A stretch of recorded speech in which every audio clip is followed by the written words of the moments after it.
Di zaman modern seperti saat ini, perkembangan akal manusia dipaksa berjalan cepat seiring dengan perkembangan teknologi. Sampai sekarang ini, manusia berperan aktif menciptakan bahkan memerlukan sistem teknologi jaringan seperti internet. Internet sangat melekat di kehidupan peradaban manusia modern seperti saat ini. Hampir seluruh orang di dunia menggunakan akses internet. Mulai dari anak kecil, dewasa, hingga lansia akrab dengan internet. Internet merupakan jaringan komunikasi global yang menghubungkan komputer dengan jaringan teknologi komputer atau yang disebut juga dengan internet, yang mana dapat memberi fungsi berbagi, menerima, mengolah, dan mengelola semua informasi secara tak terbatas. Sudah tidak dapat dipungkiri, terdapat 5,16 miliar pengguna internet di dunia ini. Angka tersebut sama halnya dengan 64,4% populasi di dunia. Internet ibarat pisau bermata dua, memiliki sisi positif dan memiliki sisi negatif. Di samping internet memiliki kemajuan atau berdampak pada kemajuan teknologi dunia saat ini, sekaligus menjadi sarana efektif untuk perbuatan yang melanggar ranah hukum. Dampak negatif yang ditimbulkan dari internet berbanding lurus dengan perkembangan teknologi yang semakin maju setiap harinya. Bahkan, akibat dari luasnya jangkauan informasi dan kurangnya pengendalian dari masing-masing pengguna dapat menyebabkan konsekuensi negatif atau bahkan merugikan elemen lain, misalnya individu, masyarakat, organisasi, bahkan negara sekalipun. Teknologi ini mampu menciptakan peluang bagi para pelaku kejahatan. Salah satu kasus yang saya temui adalah salah satu bentuk dari kejahatan digital atau yang bisa kita sebut dengan cybercrime. Cybercrime atau kejahatan komputer adalah penyelewengan atau pelanggaran yang dilakukan oleh suatu oknum atau kelompok yang secara sengaja menyalahi atau menyakiti reputasi korban, sehingga menyebabkan kerugian fisik ataupun mental, baik secara langsung maupun tidak langsung. Kejahatan ini menggunakan sistem telekomunikasi modern yang tidak terbatas ruang dan waktu. Penggunaan internet atau penyalahgunaan internet sebagai cybercrime merupakan ancaman stabilitas negara, sehingga pemerintah sukar untuk mengidentifikasi dan mengimbangi teknik kejahatan yang dilakukan. Assalamualaikum warahmatullahi wabarakatuh. Salam sejahtera, salam Om Swastiastu, Namo Buddhaya, salam kebajikan. Pada kesempatan kali ini, saya akan mempresentasikan mengenai analisis kasus dalam dimensi moral sistem informasi. Namun sebelumnya, perkenalkan, nama saya Tania Rahayu Fitrianing dengan NIM 2022-12079, kelas akuntansi B semester 2 Universitas Muria Kudus, dengan mata kuliah Sistem Informasi Manajemen. Seperti yang saya singgung di awal tadi, saya katakan bahwa salah satu kasus yang saya temui termasuk kejahatan berbasis digital, atau yang sering kita sebut dengan istilah cybercrime, sebuah kejahatan yang berbasis digital dan sudah terkomputerisasi. Untuk lebih lanjut, judul kasus yang saya temui adalah ribuan konten pornografi anak disebar di grup pedofil situs dark web. Sebelum lebih lanjut, kita harus tahu terlebih dahulu apa itu dark web. Nah, terdapat dua istilah di Indonesia mengenai situs internet, yaitu deep web dan dark web. Deep web adalah situs aman yang sering kita gunakan dan legal di Indonesia. Contohnya Chrome, Gmail, dan lain sebagainya. Lain sebaliknya dengan dark web. Dark web adalah interaksi anonim yang ilegal di Indonesia, sehingga identik dengan kejahatan digital.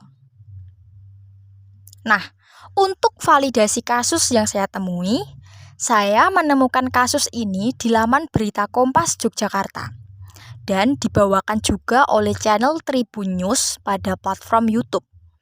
Kasus ini berhasil diungkap oleh Polda Daerah Istimewa Yogyakarta dan berhasil menemukan titik terang pada tanggal 21 Juni 2022. Polda DIY dalami motif kasus jaringan grup pedofil yang menyebar ribuan konten pornografi. Polda DIY menduga ada motif ekonomi terkait ribuan konten pornografi yang disebar grup pedofil itu. Hal itu diungkap oleh Direskrimum Polda DIY AKBP Roberto Pasaribu Jumat 15 Juli 2022. Dirinya mengatakan motif ekonomi itu muncul dengan memanfaatkan sistem iklan melalui dark web.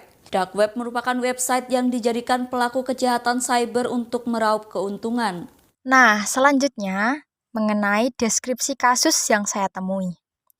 Dalam kasus ini, pelaku melancarkan aksinya dengan melakukan video call seks dan melakukan perekaman video pornografi dengan korban melalui aplikasi WhatsApp. Nomor WhatsApp para korban didapatkan dari grup Facebook, kemudian berlanjut menjadi grup WA dengan keterangan anak yang bisa diajak VCS.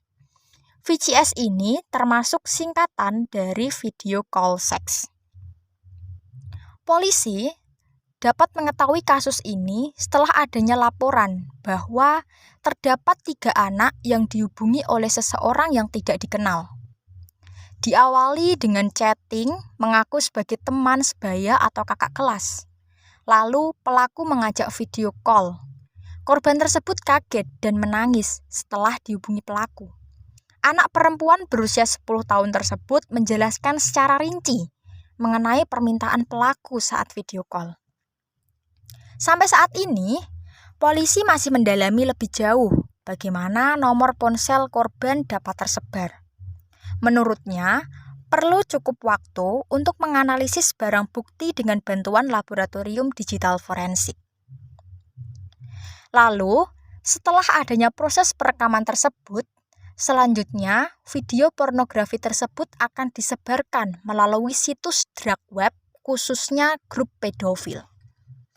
Seperti yang kita tahu, pedofil adalah orang yang memiliki bentuk kelainan seksual yang meliputi nafsu seksual terhadap anak-anak ataupun remaja di bawah 14 tahun.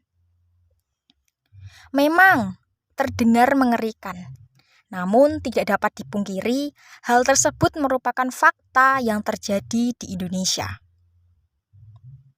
Selanjutnya, diduga penyebaran konten pornografi anak tersebut terkait dengan motif ekonomi.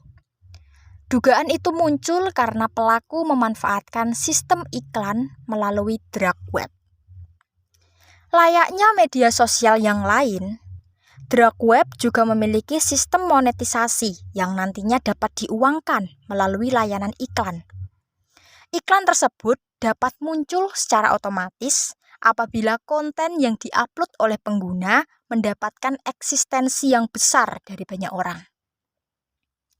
Lalu, modus yang dilakukan pelaku untuk melakukan kejahatan cabul digital ini adalah dengan metode child grooming. Strategi tersebut digunakan untuk memanipulasi, mengeksploitasi, bahkan pelecehan terhadap anak di bawah umur. Berdasarkan kasus yang saya temui, terdapat 3 poin yang perlu saya analisis. Poin yang pertama adalah termasuk ke dalam dimensi moral apakah permasalahan isu sosial etika yang saya temui. Poin yang kedua, apakah peraturan yang berlaku di Indonesia dapat melindungi hak-hak korban dari permasalahan isu sosial dan etika yang saya temui. Lalu, poin yang terakhir mengenai menurut Anda, apakah yang perlu Anda lakukan di kemudian hari agar Anda terhindar dari permasalahan isu sosial dan etika yang saya temui? Yang pertama, kita akan membahas mengenai dimensi moral terkait kasus yang saya temui. Seperti yang saya paparkan sebelumnya, terdapat 2 penyelewengan terhadap kasus ini, yaitu yang pertama, kejahatan cyber bagian illegal content atau penyebaran pornografi anak, dan penyalahgunaan situs pasar gelap atau dark web yang melanggar aturan hukum di Indonesia. Sementara, Dimensi moral yang termuat dalam kasus ini adalah masalah akuntabilitas, liabilitas, dan juga pengendalian. Akuntabilitas sendiri memiliki arti, ciri-ciri dari sistem atau institusi sosial. Artinya, mekanisme sebagai penentu siapa yang melakukan tindakan tanggung jawab sebagai konsekuensi. Dalam kasus ini, dark web digunakan melenceng oleh pelaku untuk penyebaran pornografi. Mekanisme yang bertindak sebagai penanggung jawab tidaklah situs yang digunakan, namun seorang pelaku yang melakukan tindakan tersebut. Selanjutnya, liabilitas. Liabilitas atau kewajiban adalah ciri-ciri sistem politis di suatu tempat. Badan hukum mengambil peran dengan memberi izin kepada pelaku untuk memperbaiki kerugian yang disebabkan. Perbaikan sistem ini dapat dipertegas dalam lingkup keamanannya, bukan pemblokiran situs di luar kendali masyarakat awam. Lalu yang terakhir adalah masalah pengendalian. Mengacu pada kasus yang saya temui, sudah sepantasnya kita memiliki pengendalian dan batasan atas sistem informasi yang begitu luasnya. Di kasus ini, pengendalian dapat dilakukan dengan edukasi kepada anak di bawah umur mengenai kecanggihan informasi dan dampak yang menyertainya, sekaligus bekal tentang isu seksual berbasis media sosial. Poin yang selanjutnya adalah analisis mengenai tindak hukum dalam kasus ini. Para pelaku dijerat dengan 3 pasal utama. Selain Undang-Undang ITE dan pornografi, mereka juga terancam Undang-Undang Tindak Pidana Kekerasan Seksual. Nah, bagaimana saya menyimpulkan hal tersebut? Yang pertama, aksi pelaku dengan merekam konten pornografi anak termasuk ke dalam penyelewengan Undang-Undang ITE. Yang kedua, pelaku mendistribusikan konten ilegal dan melakukan pelecehan seksual, termasuk penyelewengan Undang-Undang Pornografi. Dan yang terakhir, pelaku juga melakukan tindakan pidana kekerasan seksual pada anak, baik secara langsung maupun tidak langsung, termasuk ke dalam penyelewengan UU TPKS atau Undang-Undang Tidak Pidana Kekerasan Seksual. Selanjutnya, mengenai jeratan hukum yang akan diterima oleh pelaku. Yang pertama adalah Pasal 29 Undang-Undang Pornografi. Tuntutan yang mengikutinya adalah pidana penjara paling singkat 6 bulan dan paling lama 12 tahun. Atau bisa juga dengan pidana denda paling sedikit 250 juta dan paling banyak 6 miliar. Selanjutnya, pelaku juga terjerat pasal 45 ayat 1 Undang-Undang ITE. Terkait pasal tersebut, pelaku mendapatkan ancaman pidana penjara paling lama 6 tahun atau denda paling banyak 1 miliar. Dan yang terakhir, pelaku juga terjerat pasal 14 Junto pasal 4 ayat 1 huruf 1 Junto pasal 4 ayat 2 huruf E Undang-Undang Nomor 12 Tahun 2022 tentang TPKS atau Tindak Pidana Kekerasan Seksual, yang mana pelaku dijerat dengan pidana penjara paling lama 4 tahun dan pidana denda paling banyak 200 juta. Analisis yang terakhir mengenai upaya pencegahan dan cara mengatasi kasus ini. Ada 3 atau 4 poin yang saya temukan untuk menganalisis kasus ini. Yang pertama adalah peran orang tua, dengan cara meningkatkan komunikasi dengan orang tua secara langsung. Yang kedua adalah selalu mendampingi anak saat bermain internet. Kita sebagai orang tua bisa membuka situs commonsensemedia.org untuk memantau aktivitas digital anak. Akun tersebut atau situs tersebut berisi tentang review atau rating terhadap aplikasi atau games yang dipilih oleh anak.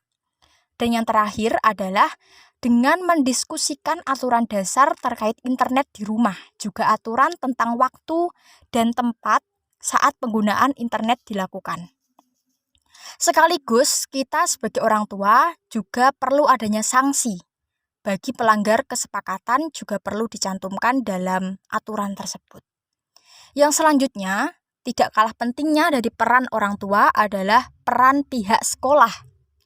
Menurut saya, pihak sekolah perlu membekali para pendidik dan siswanya dengan pengetahuan tentang kemampuan mengenai literasi digital dan etika internet yang baik dan benar. Lalu selanjutnya tidak lepas pula dari peran pemerintah. Pemerintah, khususnya pemerintah desa, perlu mengadakan sosialisasi kepada masyarakat mengenai kejahatan digital saat ini dan melakukan imbauan kepada para orang tua untuk senantiasa mengawasi anaknya mengenai literasi digital dan etika internet yang baik dan benar. Yang terakhir, tidak kalah pentingnya adalah peran lingkungan sosial. Lingkungan dan komunitas juga penting dalam penanganan kasus ini. Kita perlu menciptakan lingkungan yang ramah, aman, dan nyaman bagi anak untuk bermain, agar mereka tidak hanya berkutat di dunia digital saja. Nah, terakhir, apabila ada kata-kata yang kurang berkenan dari saya, mohon maaf yang sebesar-besarnya. Sekian dan terima kasih. Wassalamualaikum warahmatullahi wabarakatuh.